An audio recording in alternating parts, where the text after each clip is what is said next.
This is Kickin' and Streamin' Podcast, a binge watcher's guide to streaming movies, TV series, and stuff. Here are your hosts, Graham and Jocelyn.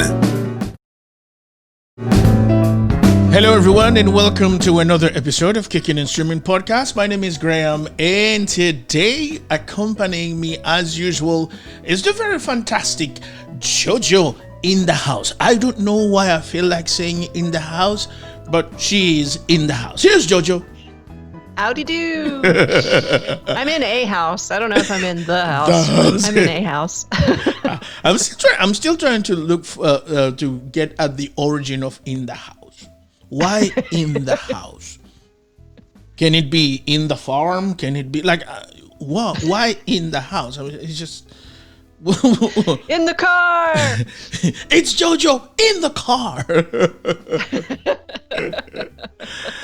And today we're having a bit of a serious show that we want to do. Well, it's not that serious, as a matter of fact, but you know, National Election Day in the United States, and to us that is a very, very important day, isn't it, Jojo?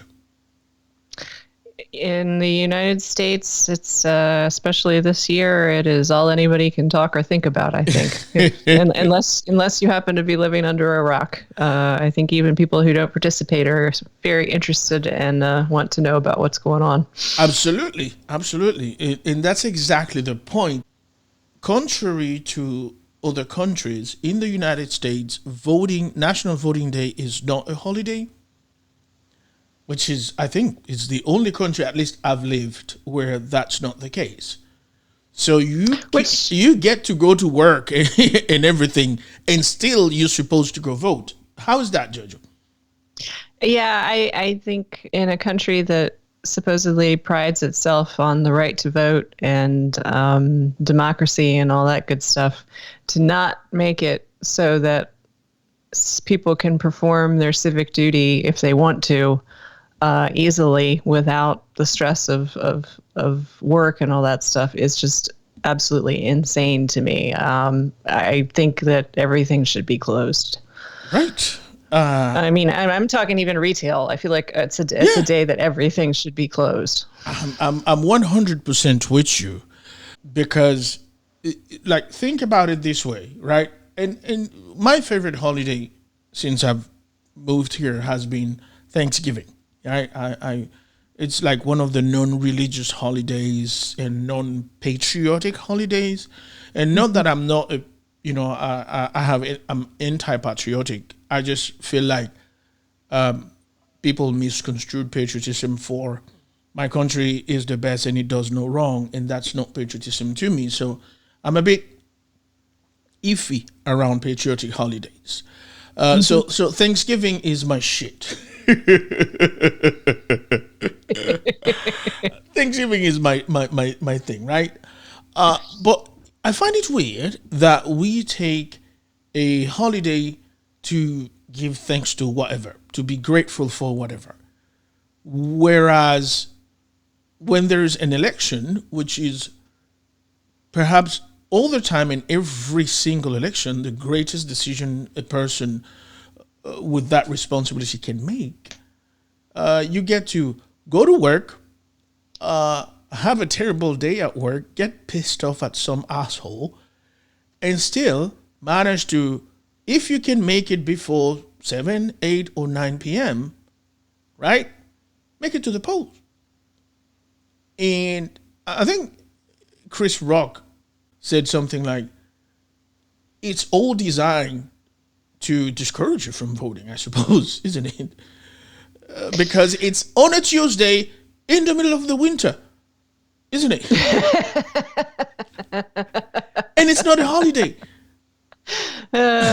This is very true. I do not understand. I know that there are some companies that'll be like, oh, we'll give you 2 hours to go do it or whatever, or that kind of thing. But it just, knowing the way that most companies work and the kind of culture that they have in taking time to do anything for quote unquote yourself, are not going to be thrilled with anybody doing that, especially if you're talking about retail. Right. And so if you're going to put this as one of the most important days for a country, if that's what you're going to say, this is an extremely important day to this country, then it needs to be a holiday. I like, for the life of me, I still don't understand why neither party has ever pushed for that. Has never pushed for that. Like it's just like it falls off a tree. I understand the whole idea of early voting, right? Because here in the state where we live, in North Carolina, in the United States, we were able to vote starting on the 15th of October. That's great. But here's the crazy thing. Depending on which party is in charge of, depending on who's your Secretary of State in the state where you live, they are going to, during early voting, not all the voting places are going to be available. So that means, whereas on voting day, on the Tuesday in November, or the first Tuesday of November, where you're supposed to go vote, you probably can walk into a church in your hometown, in your neighborhood, or walk into a library in your neighborhood, wherever it is that you can vote. During early voting, you can only do so at a particular designated early voting place, which may or may not be near your house. So that means if you want to early vote, you have to go out of your way to early vote. Otherwise, you'll have all the pressure of voting on the day of election, standing in line, with the cold, whatever the element is at the time, and also this particular year, which is a year where we are battling a pandemic. How about that? Yes. So, yes. That is a little bit of ranting for us about election. But with that said, today we decided to bring to you a number of movies and some TV series that are particularly in reference to voting, to elections and presidency. Does that kind of like make sense, Jojo? Like that's how you would describe it? Yeah, I think that covers everything. I think that's a good umbrella. Yeah.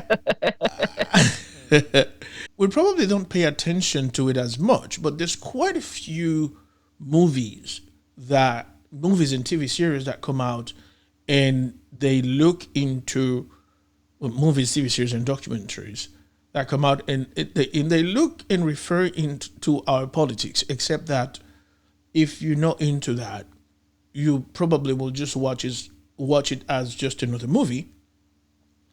Or if you are into that, you probably will want to put in context the history and the details of it, right? Yes. So this is why we came up with this list.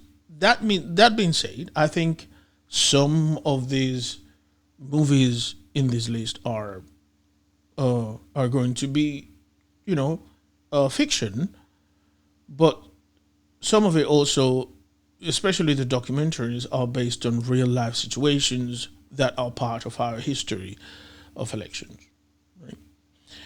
And so let's start. Should we start with something light, Jojo? Sure. So this movie is like from 1997, I believe, and it's called In the Line of Fire. Okay. And it is with Clint Eastwood. Do you remember that? I do, yes. Yes. Yeah. So In the Line of Fire basically is the recount of the story of a dude that was a young Secret Service member during the Kennedy assassination, and seemed to have taken it pretty hard that the president was shot under his under his watch, like has never forgiven himself for that.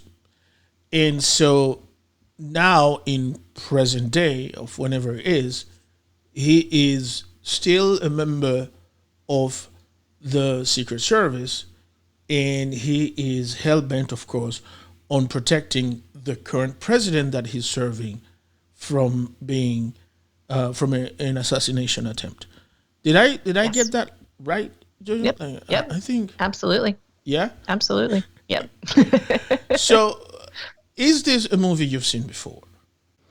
I feel like I have back in, it would have been probably in 93 when it came out, or 94. So it's been a big gap of time since I've seen it. But we've got Clint Eastwood doing his thing, Yeah. his hero thing. Yeah. And of course, it's got the delightfully creepy John Malkovich, and Our dude. Rene Russo is in it. Yeah. Our dude, yes. Yeah. And Rene Russo is in it, and a few other people that have gone on to other careers. This is a definitely an light action movie. Not hugely, as you said, I guess political maybe would be the right term. Right.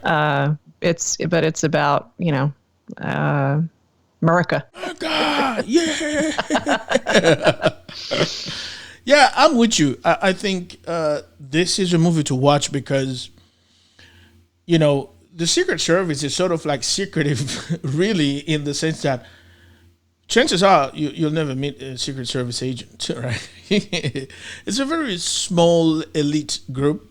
I actually have a story about that. Yo, do tell. Please do tell. So I worked, many, many years ago, I worked with a young man who left the place that I worked with. And one day the feds came calling. What? And I got hauled into a interview room. I got hauled into an interview room and was interviewed about having worked with that young man. Oh, boy. And what I thought about him, because he had applied to become a member of the Secret Service. Oh, wow. And he had gotten enough through the clearance checks that they were going all the way back, so many years back. Because I think I hadn't worked with him for like 10 years at that point. To talk to people that had actually worked with him. And I used to work a shift with him. I worked a shift with him for, I think, maybe 2 years. Mm-hmm. So I got and the funny thing was, there was no like, oh, we're going to have an interview with you. Nope. They came to my job and were like, we need to talk to her, and took me in the back, and that's mad two guys in intimidating. black suits. I was like, am I about to be deported? Deported back to Maryland. Yes. And I was in Maryland at the time, oh, too. damn. So I'm like, am I going to be disappeared? What is happening? Is it, so yes. So if you do apply for the Secret Service, they are very, very, very thorough. And I have no idea if he got the job or not. And he's not on social media, which makes me think maybe he did get the job. Yeah. I've never seen anything about him or from him since. So either he got the job or he didn't get the job and they disappeared him. I don't know. I'm scared for this dude now. I am scared for this dude. Judge, you shouldn't have told me this. It's funny, though, because whenever there's like shots of like the president, because that, right. and they have Secret Service, I'm like, is he there? I don't think that's him. He would have had to change a lot if that was him. Yeah, that is true. But I don't know, man. Yeah. So, yeah, there's my little tangential story. Beautiful. Look where we landed. Look where we landed, man. Yep. Yep. Oh, I got asked about, like his political affiliations and if he'd ever spoken against the government and, like all kinds of stuff that it had been 10 years. I'm not kidding. I'm like I don't even remember this dude. Right? I remembered him, but I'm like, we never really talked about anything beyond, Yeah, like, hey, this is how you work, doing? man. I'm okay. How are you? This is work, and I don't even like people that much. So, what did you expect me to talk about with this guy? All right. Okay, so now we're gonna move on to the next one I want to talk about, Jojo, and see what you think of it. Okay. This one is not necessarily fiction, but it is one of the biggest kerfuffle in election history in the United States. And this is about the recount. And this is recent history. Yes. But I think it changed the course of politics and the history of the United States. I mean, if we are living through what we're living today, it has a lot to do with this particular situation in the recount. Don't you think? Yeah, no, I completely agree. This movie is about the Florida vote recount in the 2000 presidential election between Bush and Gore, and it definitely, as you said, changed the course, I think, of history and of the way perhaps some of elections are done now. Yeah. And I think some of the state or some of the condition of things today you could trace straight back to the year 2000.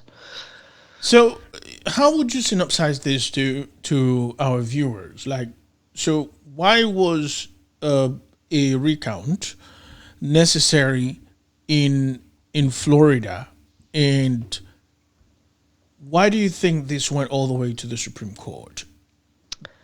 My understanding was that there was a lot of irregularities alleged in the state of Florida.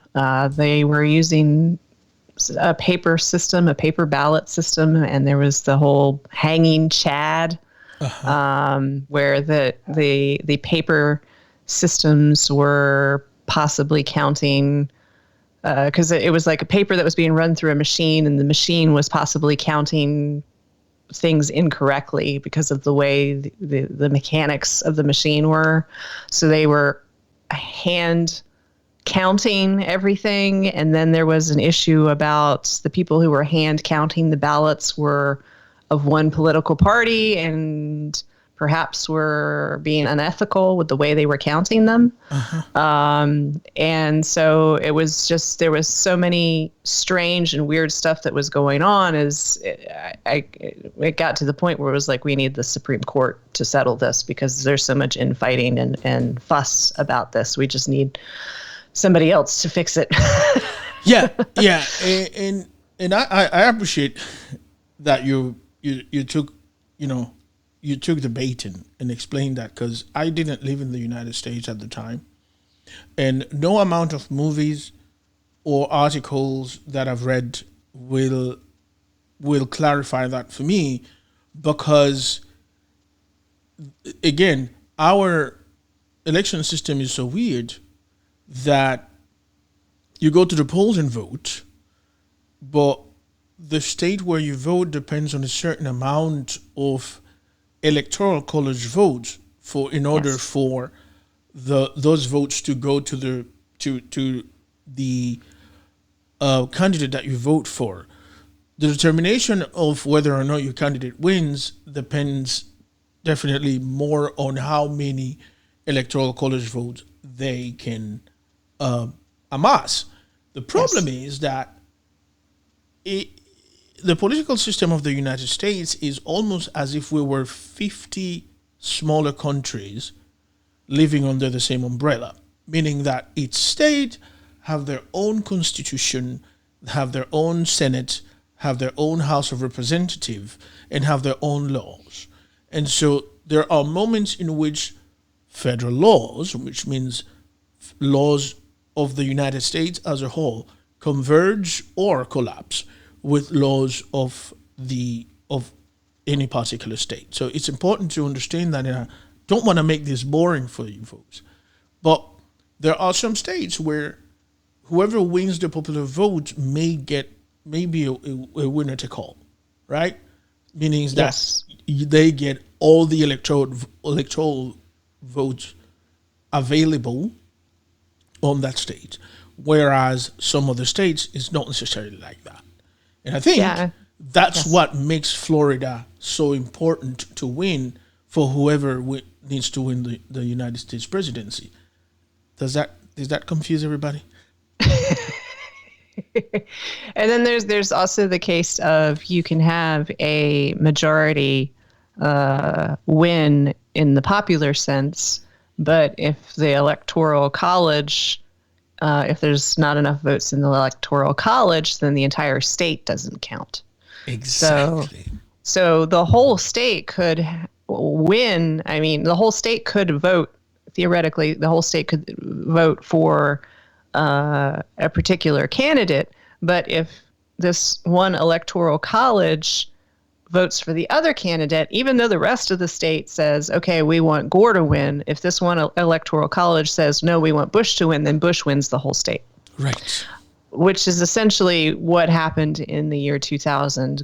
Al Gore did win the popular vote in the country, not just in the state, but he did not win all of the electoral college votes. All the electoral colleges. But the biggest area of concern was Florida, because Florida, being Florida, was doing.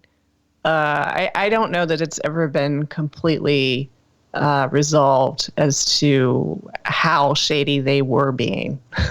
Well, the one thing I've learned is that thanks to this particular situation in 2000, Florida, in terms of election, got a huge reform.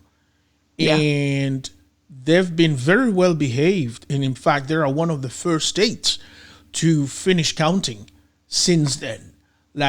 Florida, and that's why ever since you've been able to declare, who won the election on election night, because once Florida comes in and then you get Iowa or, Ohio and blah, blah, blah, and it's pretty much you're ready to call it.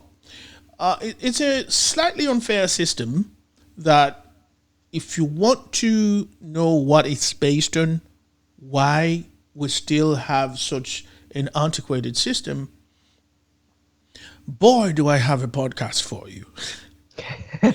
And we're not affiliated, of course, with any of them, whatever. It's just that I listen to this particular podcast, and I've mentioned it in the show before, and it's the best, most comprehensive explanation of the Electoral College for me. And I don't think, I could take a crash course in college of the meaning, the origin of the Electoral College, and it probably wouldn't have been for me as clear as it was for on this podcast. The podcast is called Throughline, is an NPR podcast. So it is National Public Radio in the United States. It's an NPR podcast. It's called Throughline, and it is hosted by two young, absolutely brilliant American kids, Rond Abdel Fattah and Ramtin Arablouei. I think it's their latest episode, and it is about the Electoral College. You will find so much information, but such clarity that you will understand why we have an Electoral College and why we get into the kerfuffles that we get. But anyway, we were talking about the recount. Recount is basically a movie about what happened, how we got to where we got, and I don't have it. Okay, So the movie was directed by Jay Roach, and it stars Kevin Spacey, Bob Balaban, Dennis Leary, and Ed Begley Jr. I think Dennis Leary actually got an Emmy or Golden Globe nomination for that. Do you remember that, Jojo? That sounds familiar. I know that this was nominated and nominated for a lot of Emmys. So that sounds right. It is an HBO movie, and so you will find it on HBO Max if you have that, if that is available in your area. I think HBO Max now is pretty much the only streaming service for HBO, isn't it? I think they did away with HBO Now and HBO Go, and it's only HBO Max. So you'll find this. It's a very good movie, and it's fast paced, and it has no agenda. It just chronicles exactly what happened, except it's just a dramatization of it. But it has very little, I would say, very little intellectual liberties were taken about it. If I'm being honest, isn't it? Yeah. No, my understanding of it is it's just here's what happened, and dramatized in a sense to make it a little less dry, a little more interesting. I'm sure there was some editing here and there, but just here's what happened in 2000. Yeah, that's pretty much it. So we're gonna talk about another a movie that is fictional, but also is an absolutely great lesson in U.S. politics, in the sense especially of campaigning. That's one of my favorite movies, and whenever I don't rewatch shit a lot, but I actually rewatch this show whenever I get a chance. There are very few shows or movies that I rewatch. I will watch Coming to America every time it comes on. That's a fact. My wife just sighs and just leaves the couch and goes away. Just accepts it. Because you'll have me also singing, "She's your queen to be." I used to work with a very lovely lady who would every so often just burst into that song. I know, man. It always made my day. It was usually when something terrible was happening and we were all just in a bad mood, and she would just suddenly bust out with that. And I mean, you should be grateful to have met this lady. Oh, I am so grateful. She is a wonderful, beautiful woman. But that's it. So that movie I will rewatch all the time. The Lion King, of course. You guys know how I feel about The Lion King, because about a year and a half ago, Jojo, I went on about the remake of The Lion King. Shit, how fucking dare you? You were not the only one to feel that way, because box office and everything. So it wasn't just you. Yeah. And then also you have this movie, and it's called The Ides of March. Jojo, I have to ask, have you watched this? I, to my shame, have not seen this movie, and it's one of those that I was like, oh, when it came out in 2011, I was like, I'm going to watch this. This is completely something I would love, and I have yet to see it. So I have not seen it. Man, I know. No. Hey, look, I'm not judging, but this is freaking George Clooney is awesome, and it's not a question of no. George Clooney is one of the most talented freaking actors and directors out there, and I don't think we talk about that enough, because most people talk about George Clooney's looks and stuff as opposed to how freaking talented this motherfucker is, right? He's incredibly talented, and his comedic timing is a thing of beauty. I don't think that he gets enough recognition for how dang funny he can be, which is not an easy thing to pull off. People seem to think that comedy movies are this easy thing to do, and I can't imagine anything harder, honestly, to do than comedy. But anyway, George Clooney, yes, phenomenal. Yeah, you're absolutely right. He's like, I've seen him on Saturday Night Live, man, and dude is like what he's this good? Like seriously, he's this good, you know. One of my favorite movies of his is "Oh Brother, Where Art Thou?" I that's one that I will watch whenever it's on, and he's so funny in that. Yeah, I don't blame you. So, The Ides of March is precisely about a election campaign, and so the blurb of it is: an idealistic staffer for a new presidential candidate gets a crash course on dirty politics during his stint as on the campaign trail. So it's directed by George Clooney, and it stars Paul Giamatti, George Clooney, Philip Seymour Hoffman, for the love of God. Well, I will never get over the fact that this dude is dead. No. Yeah. No. And Ryan Gosling. So there you have it. This is a movie to watch, and if you haven't, I think there was also some Oscar nomination there too, if I can remember correctly. That sounds right. I think it was. I think Philip Seymour Hoffman was nominated at the time, and yeah, that sounds. I think he was. Yes, Yeah. that was the British Academy Awards. So for the Oscars, it was Best Adapted Screenplay. Just a fantastic movie from 2011, and you should watch it, and you will not be disappointed. It's one of the greatest fictional, political campaign / election movies that I've ever seen, and seriously, you won't be disappointed. It looks like it's available on Prime, so I have absolutely no excuse. So I'm gonna get on that one. There you go, Prime Video for you right there. So, what is next for me, Giorgio? What do you think we should bring up next? Okay, so this is slightly boring, but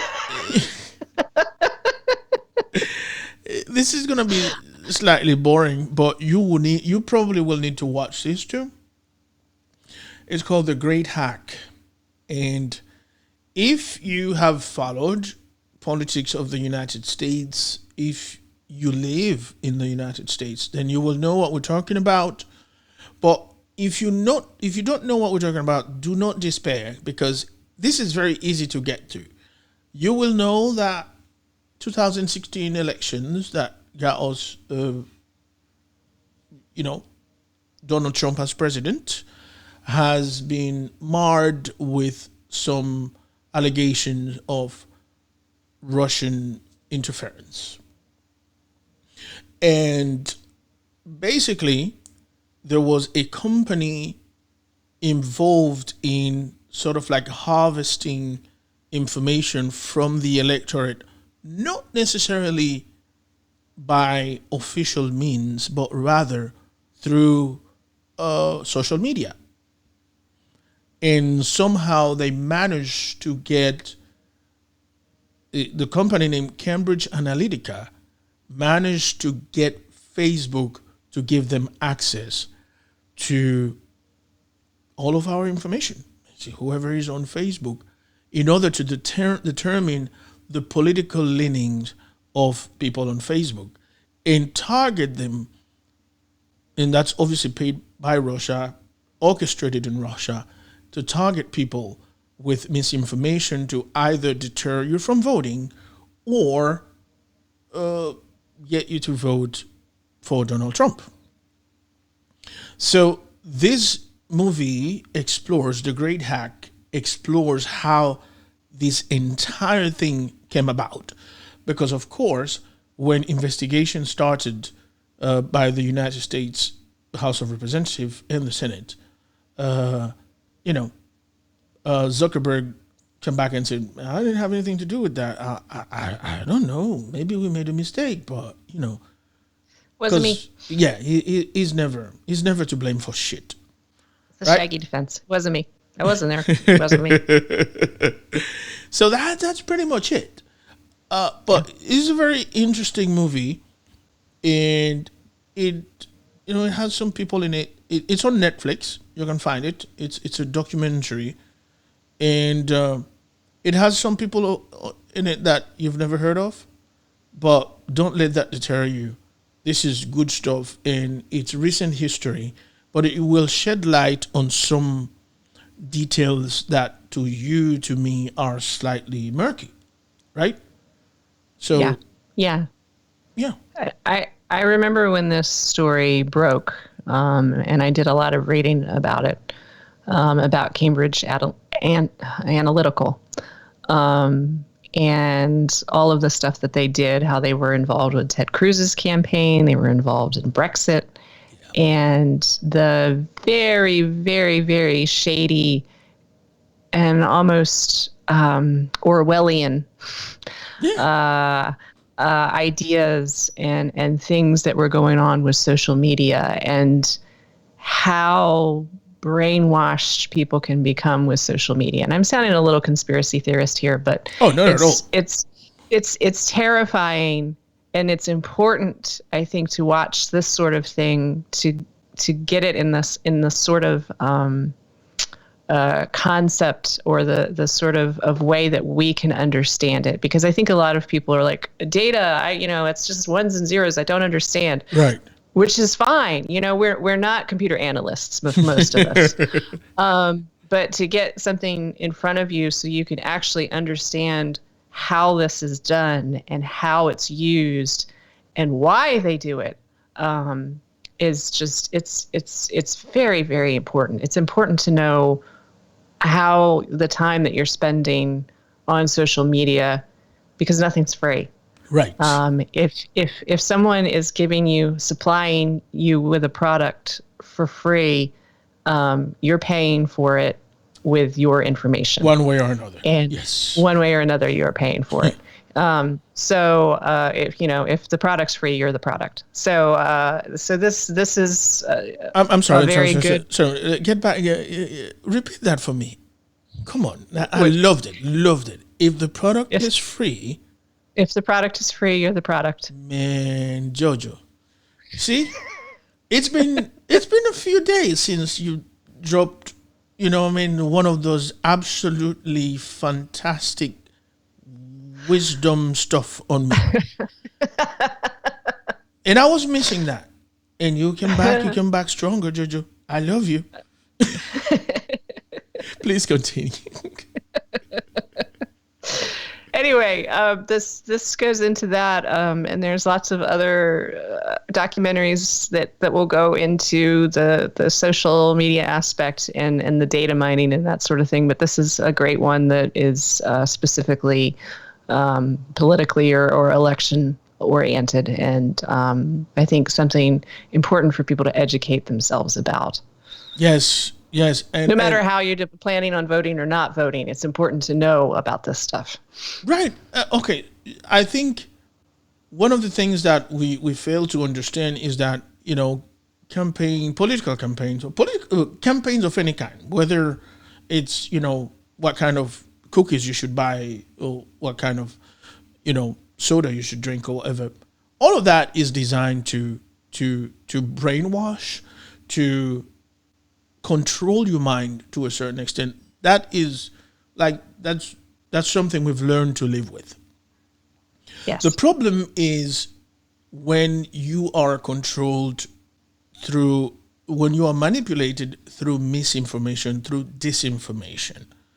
Yes. And one of the things that I've always tried to do, and if you want to apply that to you, to the way that you approach social media, I'm not saying that it's perfect, but that's the way I do things, is that I will not, first of all, I hardly ever share, I will share a joke, but I will not repost something because somebody posted it. I will look at the source where that come from and go directly to the source and check out the credibility of that source. But I will not repost anything that has a political connotation or social connotation that somebody posts because it aligns with the way I think or whatever. Mm-hmm. And so there's that. But one of the things that I do is that I always vet where that information comes from. And I have a list in my mind of reputable sources that I will post things from. And not because they're reputable because I find them reputable, is because they are indeed reputable based on the history, their existence within the medium, right? And their reputation, right? So to a certain extent, to a certain part of the population, CNN is fake news. But the crazy thing is that there's only one tiny group of people who think CNN is fake news, and it's because they've been fed that CNN is fake news. For me, I think CNN is a reputable news organization. New York Times, the Washington Post, Politico. So I will only post things, and it doesn't have to be from an opinion perspective. There's that too, because of course these reputable news sources have opinions. Sure. And so sometimes you have to be like, is this the actual newspaper talking, like reporting a news, or someone who is writing their opinion under the auspice of the newspaper? So I have to figure that one out too. Right. And the reason for that is because I've heard people say, well, it's true because I saw it on the internet. No, don't do that, son. It's like the old joke of, when we were kids growing up, parents were like, absolutely never talk to anybody on the internet, never give them any information, nothing. Everybody there is just out to get you. And then now those parents are like, oh, it's true because I read it on the Facebook. So, I mean, exactly. Absolutely right. So, that's true. It has to be true because it's on the internet. It's like, what? How did you get from there to there? That is such a wide disparity and such a swing. That's absolutely true, though. That's absolutely true. But I think that shows the power of marketing, right? The power of group thinking, of being in your own little bubble and having other people confirm what you already think, as opposed to having analytical thinking or comparison thinking or anything else like that. It just proves that if you're in an echo chamber, that's what's going to happen. So anyway, yeah, watch The Great Hack. It'll help you. Yeah. It will make you understand something. And please don't take, that to just further conspiracy theories. Please don't do that. The whole, they're trying to get to you and blah, day and day and day. I hate they. Yeah, they. Yeah, I don't. There's one thing to be informed and cautious and suspicious, right. And then there's another thing to swing. There's another side of that pendulum as well, of course.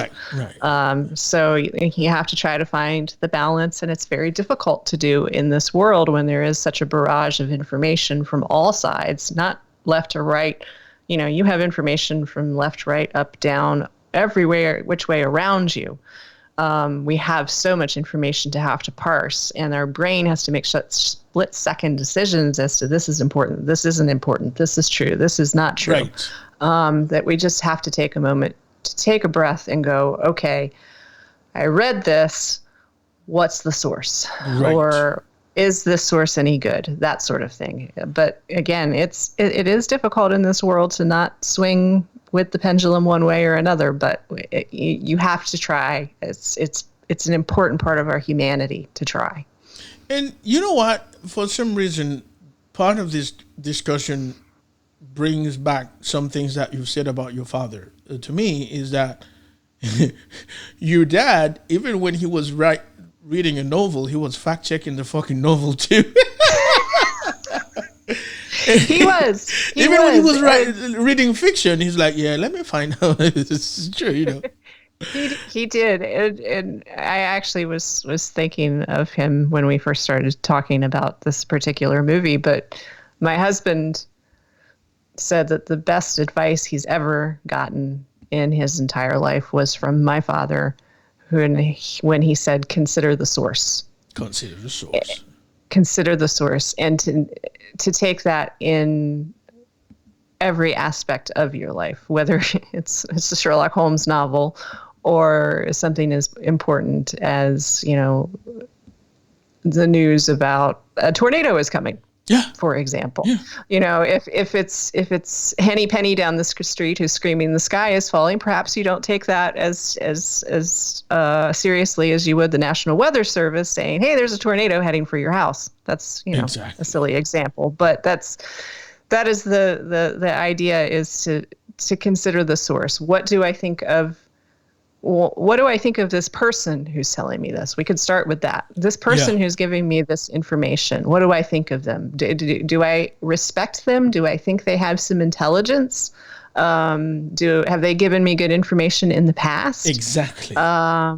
Or have they always come at me with these wild stories and lies and stuff, that they can't even tell the truth about what they had for lunch? Right. Not that they can't remember, because that would be my case. I don't remember what I had for lunch.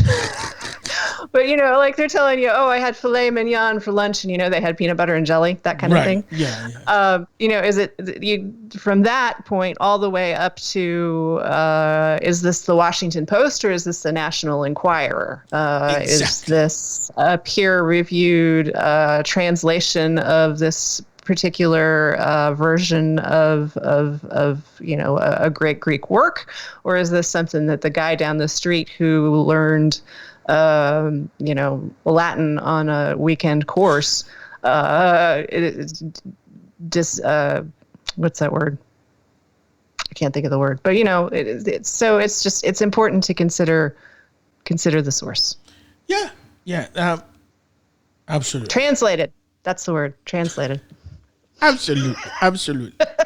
So, all of this to say that you should watch The Great Hack. Yeah, all of that. Yeah. All of that. Well, Sorry. I mean, that's what we do. We're a podcast of two people who talk about stuff. Yeah. A binge watcher's guide to streaming movies, TV series, and stuff. That was stuff. That was stuff. Just so you know, that was stuff. All right, so I think then we can go on to the next two and call it a day. Okay. So actually, it's going to be three, because there's a sort of like a gameplay with the title of the next two movies. And I'm talking about Michael Moore's Fahrenheit 9/11 and Fahrenheit 11/9.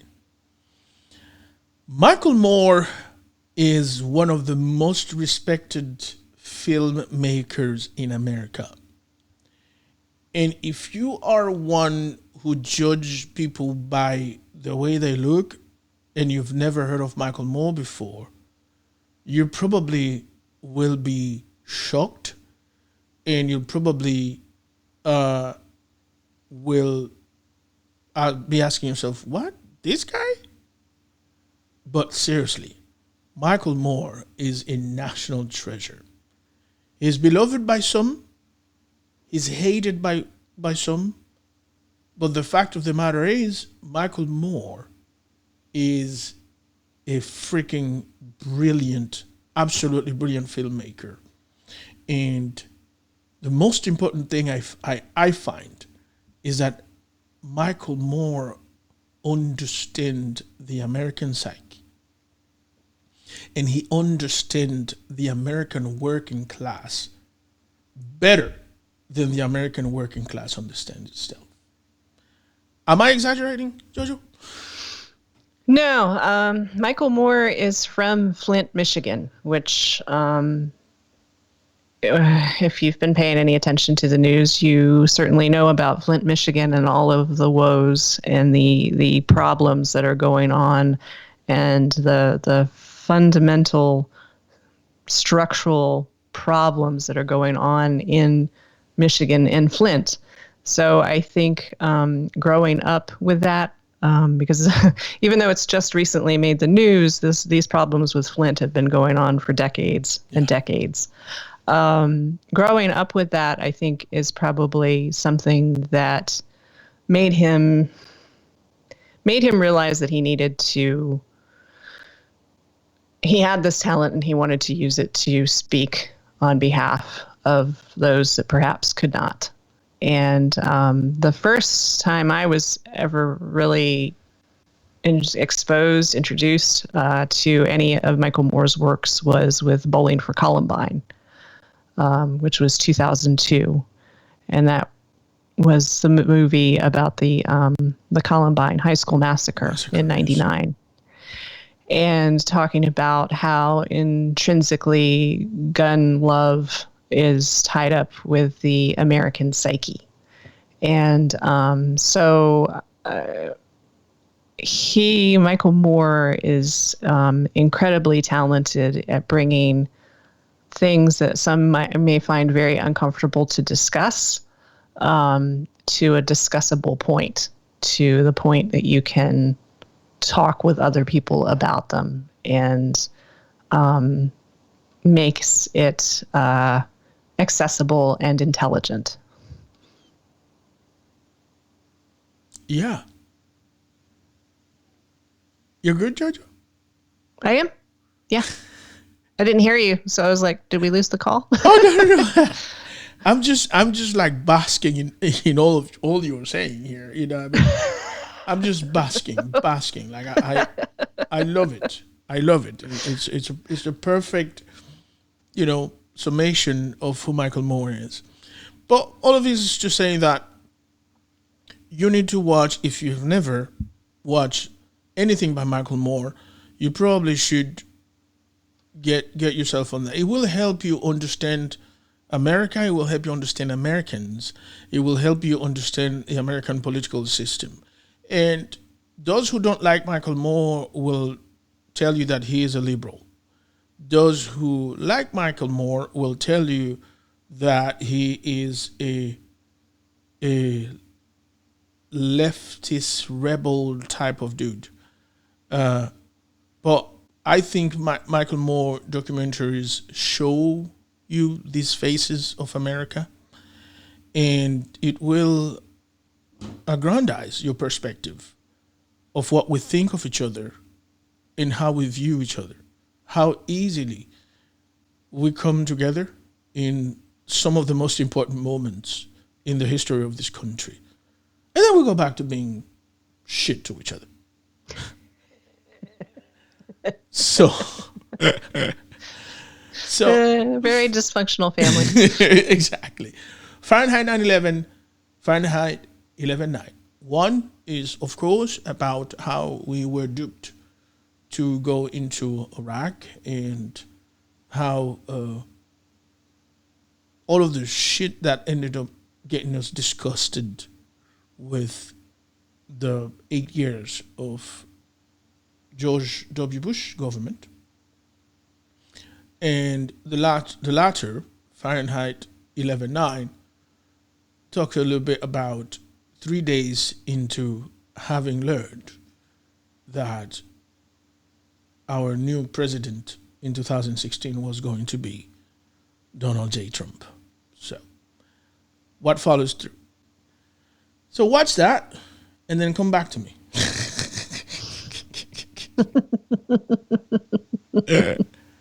And finally, Jojo, I want to talk about this because you've heard me. We've had, on a personal level, I had this conversation about this movie I love. It is The Way I See It. If you haven't had a chance to watch this, ladies and gentlemen, please go do that. It's available on Amazon, and it is a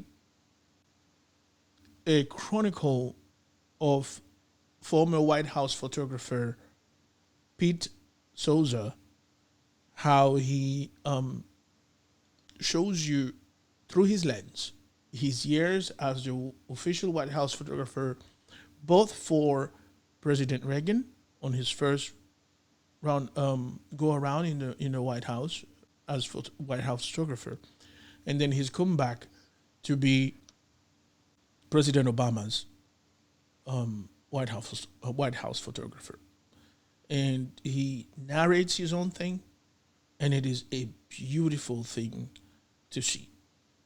So, Jojo, you haven't had a chance yet, right? I have not had a chance to see it yet. No, I will comment on the power of photography. I had wanted to be a photographer because I've always recognized the power of images, still images in particular. So I have no excuse for not seeing this yet, but it's exciting to have the chance to see the photographs and hear the mind workings of the person who was taking them as they were happening.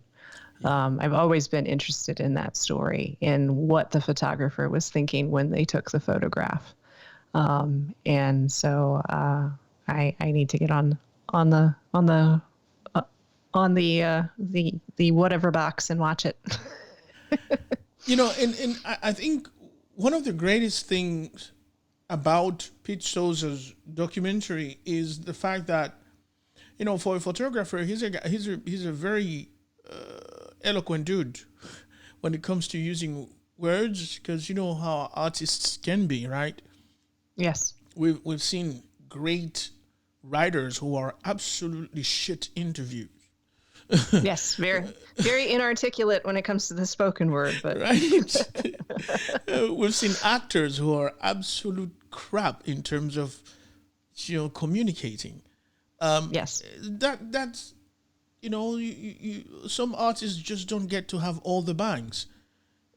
Pete Souza is an absolutely fantastic narrator, is an absolutely fantastic storyteller, both through his lenses as a photographer and also through his lens as the narrator of a story. And the most important thing to understand here is that Pete Souza is talking about having been the photographer for two presidents, one Republican and one Democrat. So he's not necessarily, shining a bad light on one and shining a better light on one. He is talking about from the historical perspective of documenting history through his lens for two very different American presidents of two very different generations and from two very different parties. So it is a beautiful thing to see. You will find that on Amazon. It is called The Way I See It. Right. So with that, you've got one you wanted to add, didn't you? Oh, it's a silly one. We don't even have to talk about it. Please, I want to.